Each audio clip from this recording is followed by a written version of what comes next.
Hey everyone, so I'm going to be doing something a little bit different, kind of just where I'm going to be talking about my identities a little bit more. Uh, Something great about identities is that you're always finding something new out about yourself, and I actually found out that I was asexual about a year and a half ago now. And that's one of the identities that I just started recently to hold. It fit me very well. And then I also, about a couple months ago, at the beginning of this school year, I found out that I fit on the aromantic spectrum. And I think that's really cool. So I'm essentially just going to be talking a little bit about my asexual and aromantic identities, and hopefully this will resonate with some of you. Yeah. So I found out about my asexual identity, more specifically aegosexual or akoiromantic, and I did that through just looking at different kind of asexual things. I had felt for a while that I might be asexual. Never really been interested in sex. It's funny when people were like talking about sex and whatnot. I thought, oh, it's kind of funny, but I never really thought about sex too much. And whenever people like mentioned it, I'd be like, oh, that's the thing that happens. I totally forgot about that. I don't ever imagine people really having sex. Like, I don't imagine seeing a friend of mine and then having them come into my mind like, oh, they might have had sex a couple days ago. I don't know. It never really ever crossed my mind.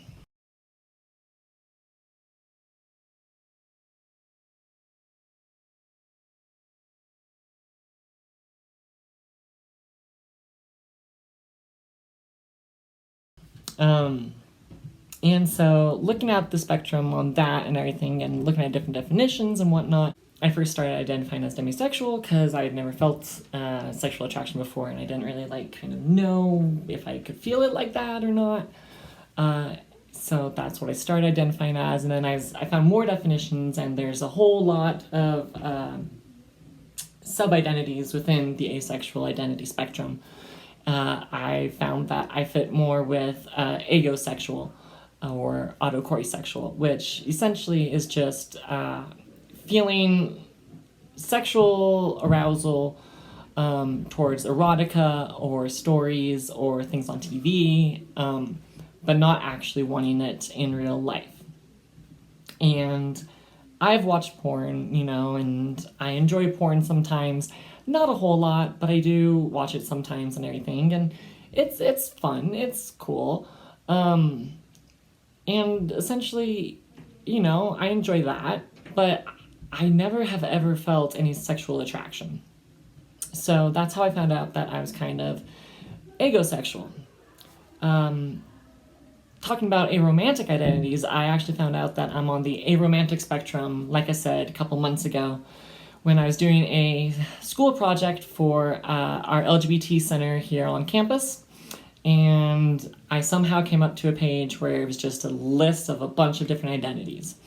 And on there was one called akoiromantic, or sometimes called lithromantic, but we're not going to use that term because there's been talk about it being appropriating of stone lesbians, and whether they give the okay or not, whether to use that term, I still prefer using akoiromantic.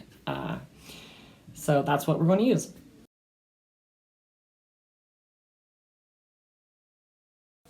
And so I never really thought that I could be on the aromantic spectrum because I love romance. I love it so much. I love watching romance shows. I like watching romance movies, reading romance books, imagining myself together with someone. I love doing all of that. And I love hearing about friends' stories and their love and their crushes, and I got crushes too. During one of the relationships, because I've had two separate relationships in my past, and they both lasted approximately 3 months.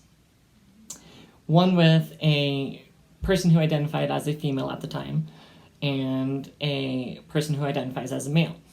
And both of them, I was attracted to them at first, really attracted to them, and like had a huge crush on them and everything. And so eventually, either they asked me out or I asked them out, and we started dating, and it was cool. But then as soon as we started dating, I was just like, no, I'm good. The attraction just fell and faded completely away. And I thought something was wrong with me. I had mentioned this to friends and coworkers and my boss, and I was like, what's wrong? Why do I, get these crushes and feel this way, but then as soon as they start reciprocating those feelings, it just stops? And no one had an answer. They were like, oh, maybe you just haven't found the right person. Oh, that wasn't really a relationship, blah, blah, blah, blah, blah. So when I found the description of what akoiromantic is on the list, I was just like, oh my God, that makes so much sense. It was like one of those that clicked. It just clicked. It was like one of those moments where I was just like, oh my God, that describes me exactly.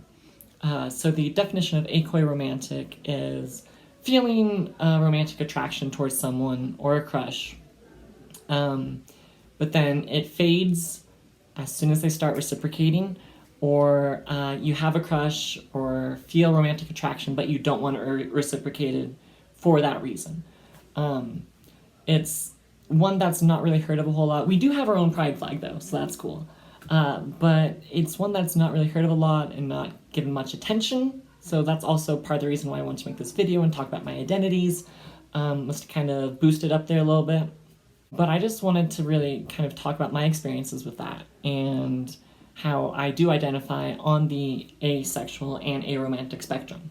And a good thing to keep in mind here is that it is a spectrum. So, there's a lot of identities within the spectrums. So many. And akoiromantic is on the aromantic spectrum. It is. I still feel uncomfortable sometimes with my akoiromantic identity because I get crushes still and I feel feelings towards people. But then I know in my head that as soon as they start reciprocating or something, it'll just fade and go away, and I won't want to even be friends with them, really. I just will have, wanting to do nothing with them.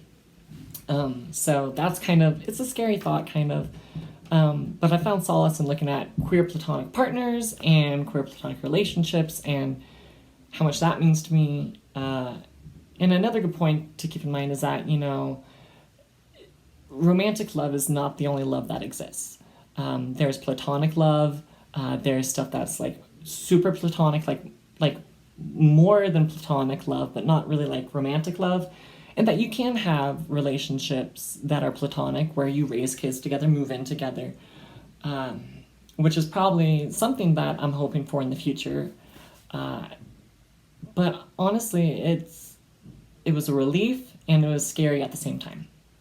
It was a relief because I knew I wasn't alone and other people felt this way. It was also scary because, I didn't know what was going to happen in the future with partners and whatnot. I still get crushes and stuff, like I mentioned.